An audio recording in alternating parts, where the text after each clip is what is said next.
dumarka Soomaaliyeed kow waxaad leedihiin cadow, laba waxaad leedihiin cadow, saddex waxaad leedihiin cadow. haddaan idin sheego iska ilaaliya cadowgaas, ilaahay baan idinku dhaariyay cadowgiina koobaad waa qof kale dumar ah, cadowgiina labaad waa qof kale dumar ah,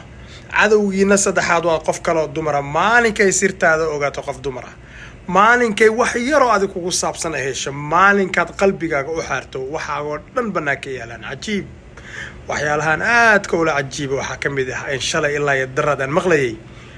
gabar baa waxay wacaysaa gabar iyadoo TikTok ku jirta, markaas waxay leedahay abaayo hay duubin waa ku waramayaa, markaas waxay leedahay waayahay, markaas dadkii ku jira oo qayb ka mid ah rag yihiin baa hadlo waxay tiri aamusa mud baan geliyay inaan duubayo oo idinka meesha ku jirtaan ma oge, bal ka warama cadowga kale leediin xagee idinka raadinaya, idinka is jabinayo, idinka cadow isku ah, idinka dhabarka iska tooganayo.